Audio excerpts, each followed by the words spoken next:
Installez-vous doucement, comme on pose une lampe près d'une fenêtre avant la nuit. Laissez les épaules descendre un peu, laissez le souffle trouver sa place, et imaginez un village silencieux, posé au bord d'une forêt ancienne, sous une lune claire et paisible. Le village s'appelait Avlune. Il n'était ni grand ni célèbre, mais ceux qui y vivaient savaient écouter les choses discrètes. Le bruit d'un volet que le vent effleure, le pas d'un chat sur les pavés, le froissement des herbes au bord des jardins. Les maisons, bâties en pierre grise et en bois sombre, s'alignaient autour d'une petite place où une fontaine coulait presque sans bruit. Le soir, quand les dernières lanternes s'allumaient derrière les vitres, tout semblait respirer plus lentement. Cette nuit-là, la lune était ronde, large, posée au-dessus des toits comme une présence tranquille.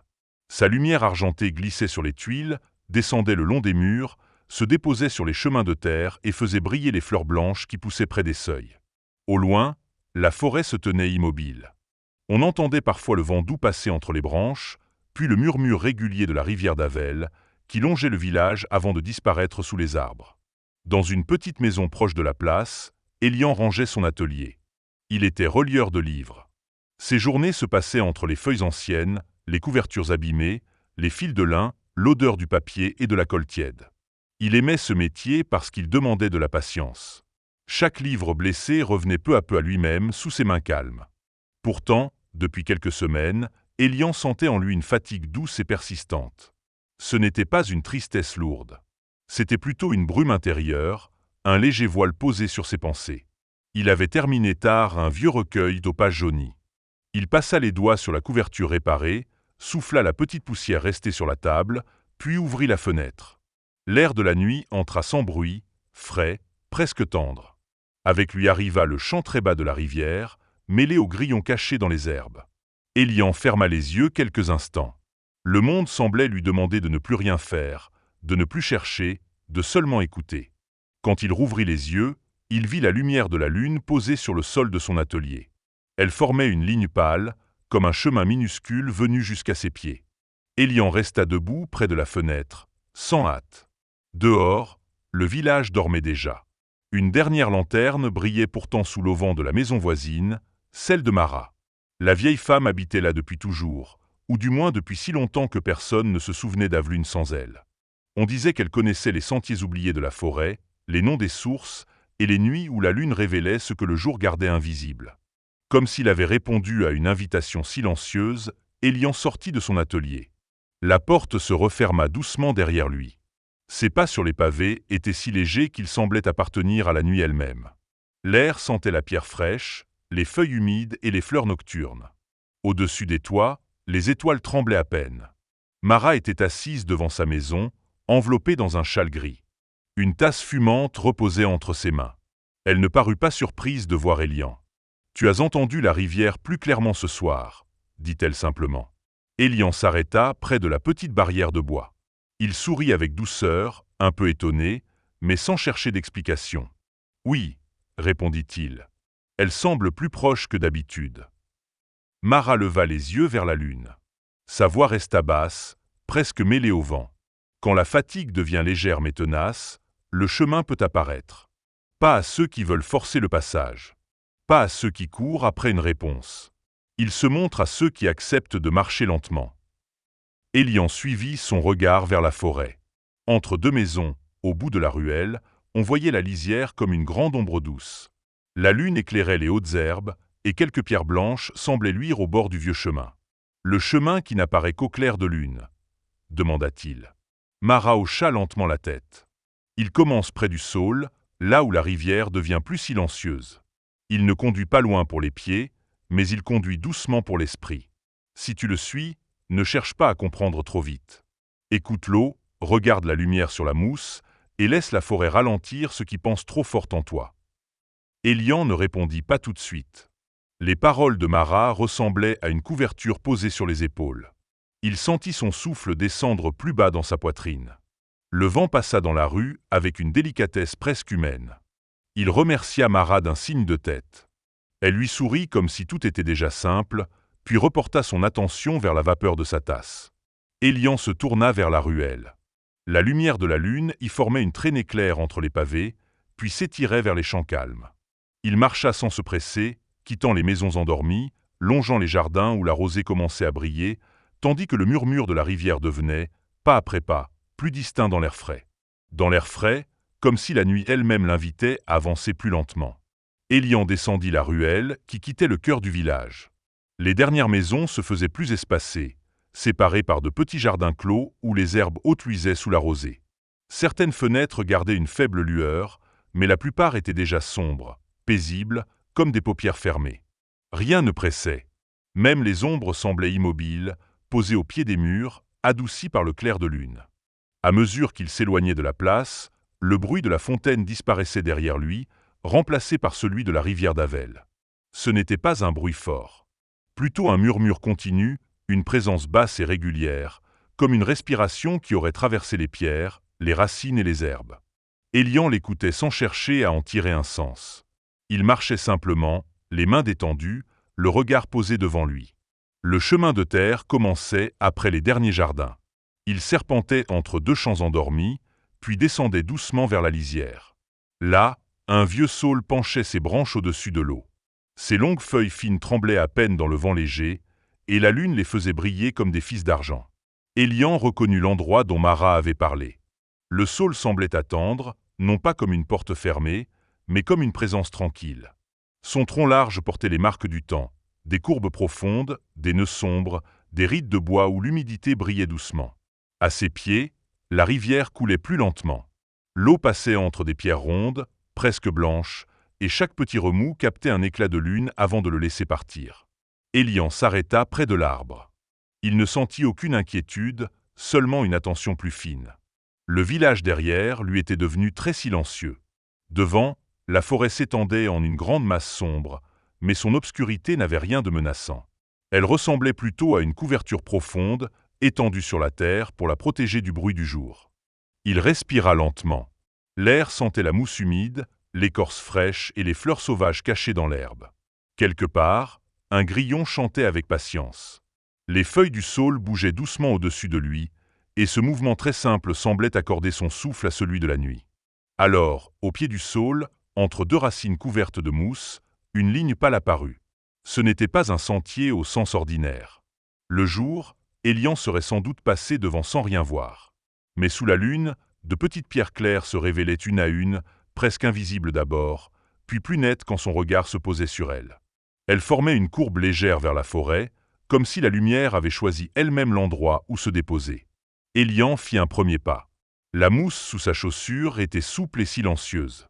Puis il fit un second pas, plus calme encore. Le sentier semblait ne pas vouloir être suivi trop vite. À chaque mouvement, il ne révélait que quelques pierres devant lui, assez pour continuer, jamais assez pour se perdre dans l'impatience. Élian entra sous les premiers arbres. La température changea à peine, mais l'air devint plus enveloppant. Les branches hautes filtraient la lumière de la lune, qui tombait en plaques douces sur le sol. Par endroits, les fougères semblaient argentées. Ailleurs, les racines formaient de longues lignes sombres, arrondies par le temps. Le chemin avançait entre elles sans les déranger, en suivant la forme naturelle de la forêt. Le murmure de la rivière demeurait à sa gauche.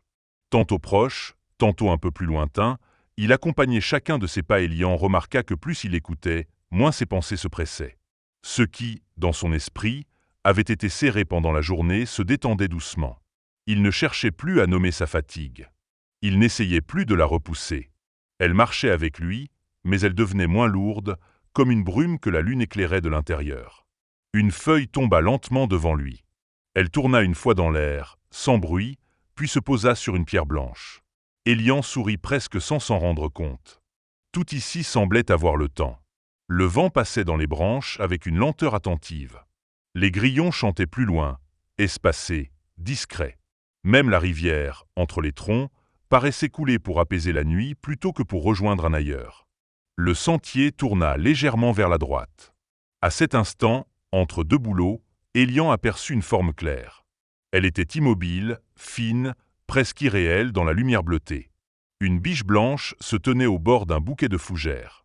Ses yeux sombres reflétaient la lune avec une douceur profonde. Elle ne semblait ni surprise ni craintive. Elle regardait Élian comme on accueille quelqu'un qui a enfin ralenti assez pour être vu. Élian s'arrêta, non par peur, mais par respect. La biche pencha légèrement la tête. Le vent fit bouger les herbes autour de ses pattes. Pendant quelques respirations, rien d'autre ne sembla exister que cette présence silencieuse, la forêt et le chant paisible de l'eau. Puis l'animal se détourna avec grâce et avança entre les arbres, sans se presser. Sa silhouette blanche resta visible quelques instants, glissant de tache de lune en tache de lune. Élian comprit qu'il n'avait pas besoin de la suivre directement.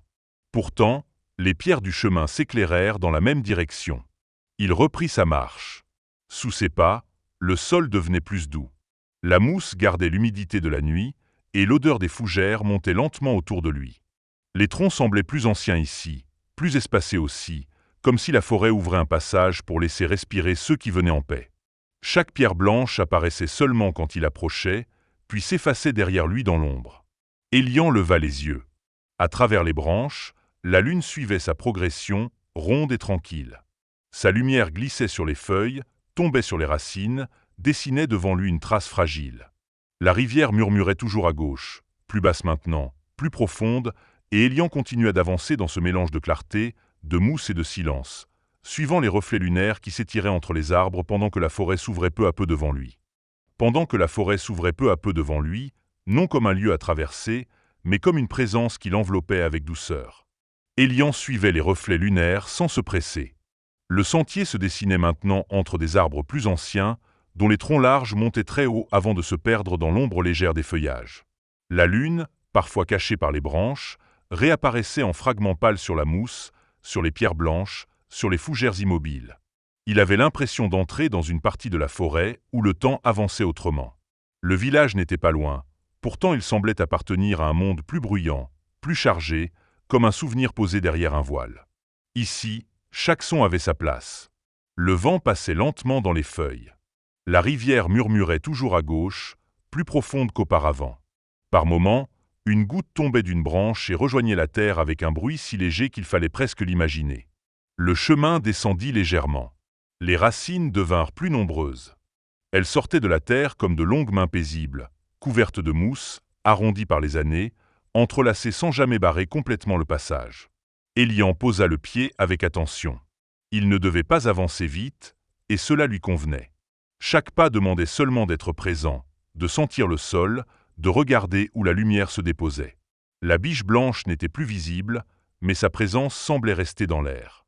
Parfois, Élian croyait apercevoir une clarté entre deux troncs, puis ce n'était qu'un reflet de lune sur une feuille large ou sur une pierre humide. Cela ne le troublait pas. Au contraire, cette incertitude douce rendait la marche plus paisible, comme si la forêt lui apprenait à ne pas tout retenir. Il inspira lentement. L'odeur de mousse était plus forte ici. Elle se mêlait à celle de la terre fraîche, de l'écorce humide, des plantes nocturnes. L'air entrait en lui avec une fraîcheur agréable, puis ressortait plus tiède, plus lourd de fatigue abandonnée. Élian sentit ses épaules se relâcher davantage. Il n'avait pas remarqué à quel point elles étaient restées tendues, même dans le calme de son atelier. Le sentier tourna autour d'un grand chêne. Son tronc était si large qu'il aurait fallu plusieurs personnes pour l'entourer. À son pied, les racines formaient une sorte de marche naturelle. La lumière de la lune glissait dessus comme de l'opale. Élian posa la main sur l'écorce, simplement pour sentir sa rugosité tranquille. Le bois était frais. Ce contact simple lui apporta une sensation inattendue de repos. Rien ne lui était demandé. Il n'avait aucune réponse à fournir, aucune décision à prendre, aucun souvenir à repousser. La forêt ne lui demandait que de marcher, de respirer, et de laisser chaque chose devenir plus lente. Il reprit sa route, suivant les pierres blanches qui s'allumaient une à une devant lui. À mesure qu'Élian avançait, les racines semblaient accompagner le sentier plutôt que le traverser. Elles formaient des courbes douces, des passages naturels, des lignes sombres que la lune venait souligner. Certaines disparaissaient sous la mousse, d'autres ressortaient plus loin, comme si la terre elle-même respirait sous la forêt. Le bruit de ses pas était presque absent. La mousse absorbait tout. Il n'entendait que son souffle, la rivière, le vent et le chant lointain des grillons. Ces sons ne se mélangeaient pas vraiment. Ils se répondaient avec lenteur. La rivière murmurait. Le vent répondait dans les feuilles. Les grillons déposaient de petites notes dans les silences. Puis tout recommençait, sans effort. Élian remarqua que ses pensées ne disparaissaient pas. Elles devenaient simplement plus espacées. Une image de son atelier lui revint. La table de bois, le livre réparé, la ligne de lune sur le sol. Puis cette image s'éloigna, sans tristesse. Une autre pensée passa, plus ancienne, liée à des journées trop pleines, à des paroles retenues, à des attentes qu'il avait portées sans s'en apercevoir. Elle aussi se déposa quelque part en lui, comme une feuille sur l'eau. Il continua. La forêt s'assombrit légèrement, mais le chemin resta visible. Les pierres blanches étaient plus petites maintenant, presque plates, incrustées dans la terre. Elles brillaient faiblement sous la lune, assez pour guider les pas, jamais assez pour attirer le regard trop loin. Élian comprit sans formuler de phrase que ce sentier se révélait seulement au rythme de celui qui marchait. Il ne servait à rien de vouloir voir la suite. La suite apparaissait quand le pas suivant devenait nécessaire. Devant lui, les arbres s'écartèrent un peu. La brume flottait entre les troncs, fine, basse, presque transparente. Elle ne cachait pas le chemin, elle l'adoucissait. La lune y déposait un éclat laiteux, et tout semblait plus calme encore, comme si la nuit entrait dans une respiration plus profonde. Élian sentit la fatigue de son corps changer de nature. Ce n'était plus cette fatigue intérieure, floue, qui l'avait accompagné depuis des semaines. C'était une fatigue simple, saine, presque agréable, celle que l'on ressent après avoir marché dans l'air frais, quand le corps commence à demander le repos avec confiance. Un léger mouvement attira son attention à gauche. La rivière se rapprochait. Il ne la voyait pas encore tout à fait, mais son murmure devenait plus clair. Entre les arbres, quelques reflets argentés glissaient, apparaissaient, disparaissaient derrière les fougères. L'eau semblait accompagner le sentier, ou peut-être était-ce le sentier qui se penchait doucement vers elle. Élian ralentit encore. Sous ses pieds, les racines se firent moins nombreuses. Le sol descendait avec une douceur presque imperceptible. L'air devint plus frais, chargé de l'odeur de l'eau et des pierres mouillées. La brume s'épaississait un peu près du sol, caressant les herbes basses, entourant les troncs d'un voile pâle. Le murmure de la rivière remplissait maintenant l'espace avec une régularité tranquille. Il ne dominait pas la forêt. Il la berçait. Élian suivit les dernières pierres visibles entre les fougères, tandis que la pente douce l'emmenait vers une clarté humide où l'eau semblait attendre sous la lune, et il continua d'avancer vers ce reflet mouvant qui grandissait lentement entre les arbres.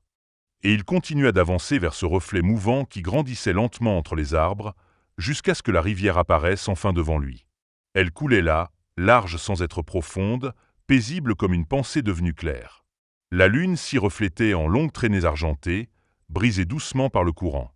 Par endroits, l'eau glissait sur des pierres plates avec un murmure régulier. Ailleurs, elle formait de petits bassins sombres où les étoiles semblaient dormir. Élian s'arrêta au bord de la rive. L'air était plus frais près de l'eau, mais cette fraîcheur n'avait rien de mordant. Elle enveloppait le visage, les mains, la nuque, comme une brise lente venue apaiser la peau. Les herbes hautes bordaient la rivière en ondulant à peine. Quelques fleurs pâles, ouvertes seulement la nuit, penchaient leurs corolles vers le courant. Leur parfum était discret, presque imperceptible, mêlé à l'odeur des pierres mouillées et de la mousse. Le chemin de lune continuait le long de la rive. Les pierres blanches n'étaient plus alignées dans la terre, mais visibles sous l'eau, juste assez proches du bord pour guider Élian. Elles brillaient sous la surface claire, comme si la rivière gardait elle aussi une partie du sentier. Il reprit sa marche, plus lentement encore, en laissant le bruit de l'eau prendre toute la place. Chaque pas le rapprochait d'un calme plus profond. Il ne pensait presque plus à ce qu'il avait laissé derrière lui. Le village, l'atelier, les livres, les journées trop remplies existaient encore, mais il semblait se déposer doucement quelque part au loin. Rien n'était effacé. Rien n'était perdu. Tout devenait simplement moins urgent. La rivière d'Avel coulait à côté de lui avec une patience ancienne. Elle ne semblait pas aller quelque part. Elle avançait, voilà tout. Elle suivait sa pente, contournait les racines, effleurait les pierres, disparaissait parfois derrière une touffe de roseaux, puis revenait sous la lumière. Élian sentit que cette simplicité lui faisait du bien. Il marcha ainsi longtemps, ou peut-être seulement quelques minutes. Dans la forêt nocturne, la durée devenait souple. Les grillons chantaient plus loin, très doucement. Le vent passait au-dessus de l'eau et soulevait par instants quelques rides argentées. Une feuille détachée d'une branche tomba dans la rivière, tourna lentement sur elle-même, puis se laissa emporter sans résistance. Élian la suivit du regard. Il se surprit à respirer au même rythme que le courant. Une inspiration lente quand l'eau glissait près des pierres. Une expiration longue quand le murmure s'élargissait sous les branches.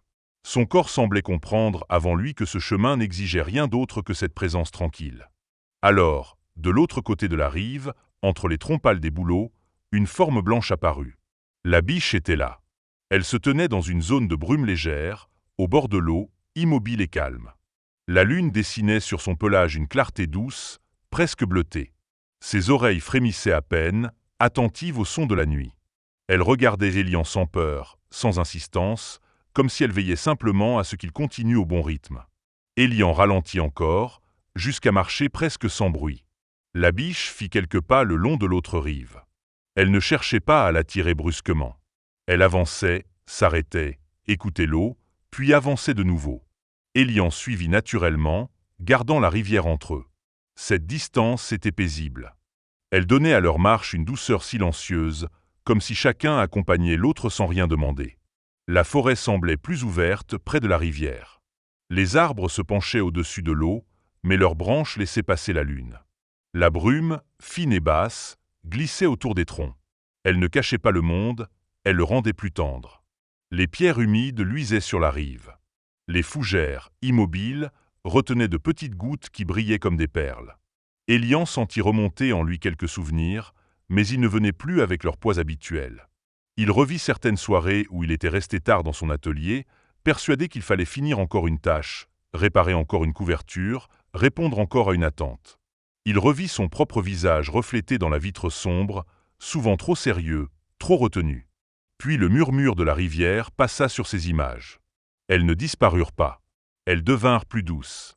Comme si l'eau les arrondissait, les lavait de leur urgence.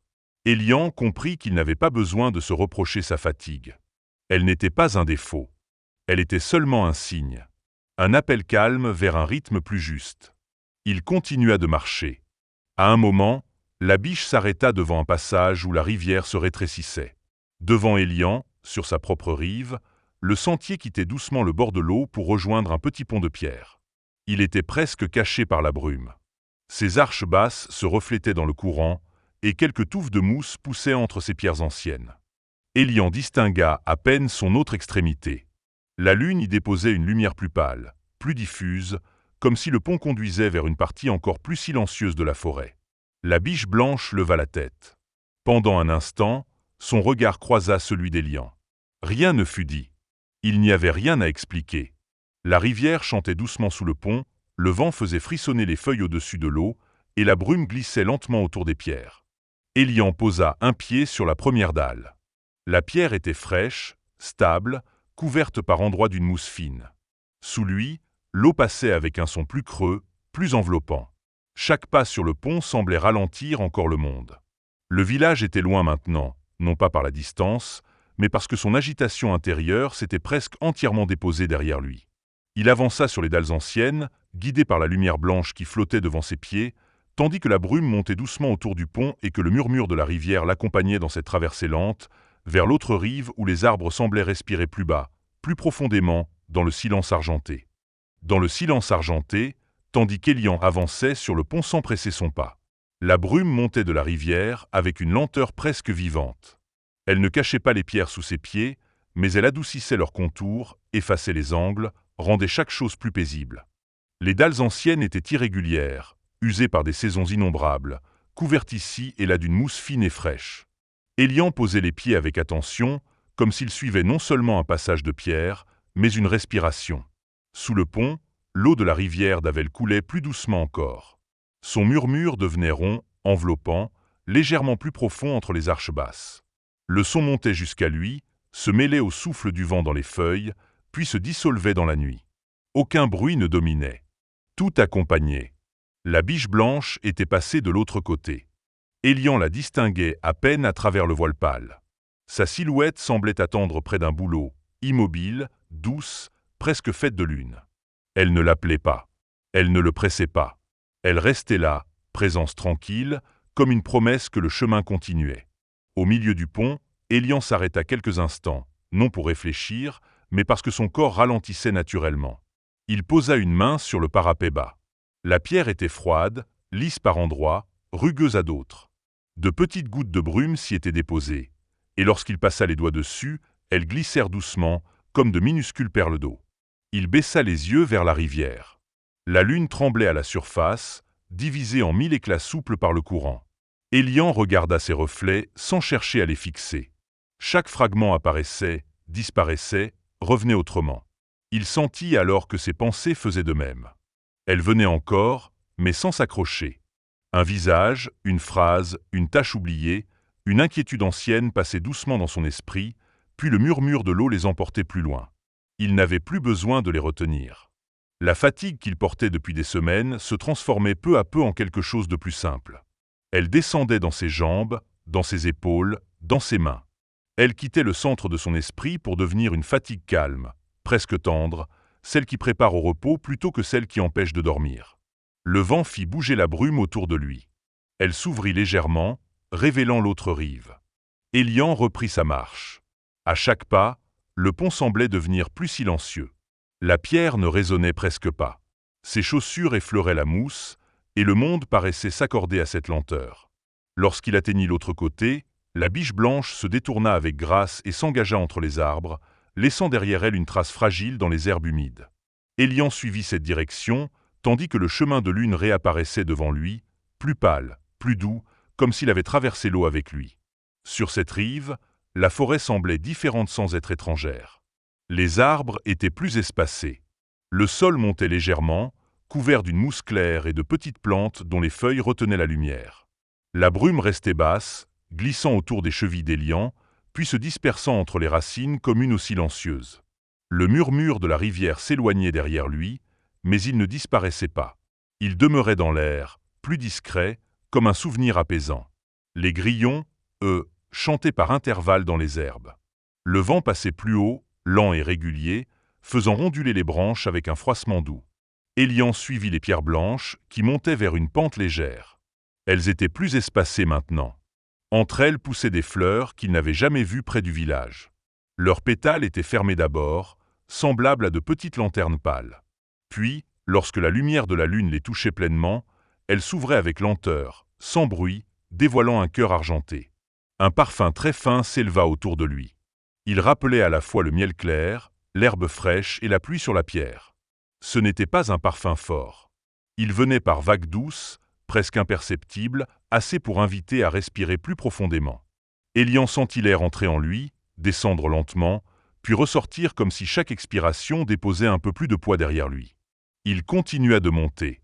La biche blanche avançait plus loin, visible seulement par moments. Sa présence n'était plus celle d'un guide à suivre, mais celle d'une confiance posée dans le paysage. Élian comprit sans effort que le chemin ne demandait pas d'être compris. Il demandait seulement d'être vécu pas après pas, pierre après pierre, souffle après souffle. La pente argentée s'étirait devant lui. Elle ne semblait ni longue ni courte. Elle se révélait simplement au rythme de sa marche. À gauche, quelques rochers couverts de mousse formaient de petites terrasses naturelles. À droite, des fougères sombres bougeaient à peine sous le vent. Au-dessus, la lune brillait entre deux branches, ronde et tranquille, comme si elle veillait sur chaque détail. Élian sentit une grande douceur dans sa poitrine. Rien d'intense, rien de brusque, seulement une sensation d'espace, de calme, de permission. Il pouvait avancer sans se hâter. Il pouvait ne pas savoir exactement où le sentier menait. Il pouvait laisser la nuit faire son œuvre lente, laisser la rivière derrière lui continuer de chanter, laisser la brume effleurer ses pas et les fleurs nocturnes ouvrir leur parfum dans l'air frais. Plus il montait, plus les sons devenaient espacés. Le monde semblait parler moins fort pour mieux l'accompagner. Le vent dans les feuilles ressemblait maintenant à une longue respiration. Les grillons se faisaient plus lointains. Le murmure de l'eau n'était plus qu'un fil doux derrière les arbres. Au sommet de la pente, une clarté plus large apparut. Elle ne venait pas seulement de la lune, mais d'un espace ouvert au-delà des troncs. La brume y flottait avec lenteur, lumineuse et paisible. Les pierres blanches du sentier s'y dirigeaient sans hésitation, traversant les dernières fougères, contournant les racines basses, pendant qu'Élian avançait encore, porté par le parfum léger des fleurs et par cette lumière calme qui grandissait devant lui à chaque pas. À chaque pas, jusqu'à ce que les arbres s'écartent lentement devant lui. Élian arriva au bord d'une clairière. Elle était ronde, paisible, entourée de grands troncs sombres dont les branches formaient une couronne silencieuse autour du ciel. Au-dessus, la lune brillait pleinement, large et douce, suspendue dans l'espace clair comme une lampe ancienne. Sa lumière descendait sans dureté sur l'herbe, sur les fleurs nocturnes, sur les nappes de brume qui flottaient à ras du sol. Le repos des brumes. Élian ne lut ce nom nulle part, mais il sut que c'était ici. La clairière ne ressemblait pas à un lieu extraordinaire. Elle ne contenait ni palais caché, ni porte magique, ni secret éclatant. Elle était simplement calme, si calme que tout ce qui l'habitait semblait respirer au même rythme. L'herbe y était fine, légèrement argentée par la rosée. De petites pierres blanches dessinaient un cercle imparfait autour du centre, comme si le chemin, après avoir traversé la forêt, venait se déposer là sans bruit. La biche blanche se tenait à l'entrée opposée de la clairière. Elle regarda Élian une dernière fois, avec cette douceur profonde qui ne demandait rien. Puis elle tourna lentement la tête vers les arbres, fit quelques pas dans la brume, et sa silhouette se fondit peu à peu dans la lumière pâle. Elle ne disparut pas brusquement. Elle s'éloigna simplement, comme s'éloigne une pensée apaisée quand on cesse de la retenir. Élian resta debout un moment, entouré par la nuit. Le murmure de la rivière d'Avel arrivait encore jusqu'ici, mais il était très lointain maintenant. Il ressemblait à un fil d'eau dans un rêve. Le vent passait doucement dans les branches hautes. Les feuilles frémissaient à peine. Les grillons chantaient plus bas, plus espacés, comme si eux aussi s'apprêtaient à s'endormir. Il avança vers le centre de la clairière. À chaque pas, l'herbe fraîche effleurait ses chevilles. La brume glissait autour de lui en voile très fin, sans froid, sans poids. Elle semblait porter la lumière de la lune et la répandre sur tout ce qu'elle touchait. Élian sentit sa respiration devenir plus lente encore. Son corps n'avait plus besoin de marcher longtemps. Son esprit n'avait plus besoin de chercher une réponse. Il s'arrêta près d'une pierre plate couverte de mousse. Autour d'elle, les fleurs nocturnes s'ouvraient doucement, leurs pétales pâles tournés vers le ciel. Leur parfum léger montait dans l'air, mêlé à l'odeur de l'herbe humide, de la terre fraîche et du bois tranquille. Élian posa la main sur la pierre. Elle était fraîche, stable, ancienne. Puis, sans se presser, il s'assit dans l'herbe, les jambes relâchées, les épaules enfin basses. La clairière l'enveloppait. Rien ne venait troubler le silence. Pourtant, ce silence n'était pas vide. Il contenait l'eau au loin, le vent dans les feuilles, la respiration lente de la forêt, et ce léger froissement de brume qui semblait passer entre les herbes. Élian ferma les yeux quelques instants. Dans l'obscurité douce derrière ses paupières, il revit le village, les lanternes, la maison de Marat, le saule au bord de l'eau, le pont de pierre, les fleurs de la pente. Tous ces lieux formaient maintenant une seule ligne calme, un seul chemin intérieur. Il n'avait pas eu besoin d'aller vite. Il n'avait pas eu besoin de comprendre chaque signe. Il avait seulement avancé, pas après pas, jusqu'à ce que le monde devienne assez silencieux pour qu'il puisse se reposer. Élian rouvrit les yeux. La lune était toujours là, immobile et bienveillante. Sa lumière ne semblait plus venir d'en haut seulement. Elle semblait aussi monter de l'herbe, des pierres, de la brume, comme si toute la clairière gardait en elle une clarté douce.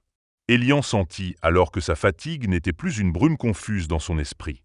Elle était devenue une couverture calme, posée sur son corps, l'invitant à s'abandonner. Il s'allongea lentement dans l'herbe. Le sol était souple, tiède sous la fraîcheur de la nuit, comme si la terre avait gardé pour lui un peu de la chaleur du jour. La mousse formait un appui doux sous son épaule. Au-dessus de lui, les étoiles apparaissaient entre de très légers mouvements de branches. Elles ne scintillaient presque pas. Elles veillaient simplement, tranquilles, innombrables, lointaines et proches à la fois. Élian posa une main sur sa poitrine. Son souffle montait et descendait avec régularité. Il écouta cette respiration simple, puis il écouta la forêt autour de lui. Le vent passait doucement dans les feuilles. La rivière murmurait au loin. Une goutte de rosée glissa quelque part d'une tige à une autre. Les grillons laissèrent quelques notes fines dans l'air, puis le silence revint, profond, protecteur. Tout était à sa place. Les pensées d'Élian venaient encore, mais elles arrivaient comme des feuilles sur l'eau. Elles flottaient un instant, puis s'éloignaient sans bruit. Il pensa aux livres réparés dans son atelier, à la ligne de lune sur le plancher, au regard tranquille de Marat. Il pensa aussi aux journées à venir, mais elles n'avaient plus de poids. Elles n'étaient pas encore là. Pour l'instant, il n'y avait que la nuit, l'herbe, la brume et ce chemin invisible qui l'avait conduit jusqu'au repos. La clairière semblait respirer avec lui. À chaque inspiration, l'air frais entrait doucement, rempli de parfums d'herbe et de fleurs nocturnes. À chaque expiration, quelque chose se déposait, une inquiétude légère, une tension oubliée, une phrase intérieure devenue inutile. Rien n'était forcé, rien n'était arraché. Tout se défaisait avec la lenteur naturelle de la nuit.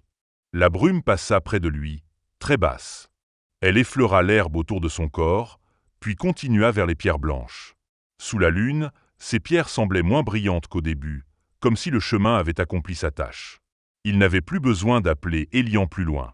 Il pouvait maintenant rester là, dans cette douceur, à écouter le monde devenir simple. Ses paupières devinrent plus lourdes. Il ne lutta pas contre cette lourdeur. Elle était bonne. Elle venait comme une main calme posée sur le front, comme une couverture tirée jusqu'aux épaules, comme une lampe que l'on baisse peu à peu dans une chambre tranquille. Élian laissa ses yeux se fermer. Autour de lui, la forêt continuait sa veille discrète. La rivière murmurait encore, très loin, mais assez proche pour bercer le silence. Le vent avançait lentement entre les branches, sans secousse, sans hâte. Les fleurs nocturnes demeuraient ouvertes sous la lune. La brume glissait sur l'herbe avec une patience infinie. Et dans ce calme profond, Élian sentit que le chemin n'était plus seulement dans la forêt. Il était aussi en lui, un passage doux vers le repos, un sentier intérieur qui apparaissait chaque fois que l'on acceptait de ralentir. Alors, tandis que la lune veillait sur la clairière et que la nuit déposait son silence sur chaque feuille, chaque pierre, chaque souffle, Élian se laissa porter plus loin dans la douceur, là où les pensées deviennent légères, là où le corps n'a plus rien à tenir, là où le sommeil vient naturellement, lentement, comme une rivière calme sous les étoiles.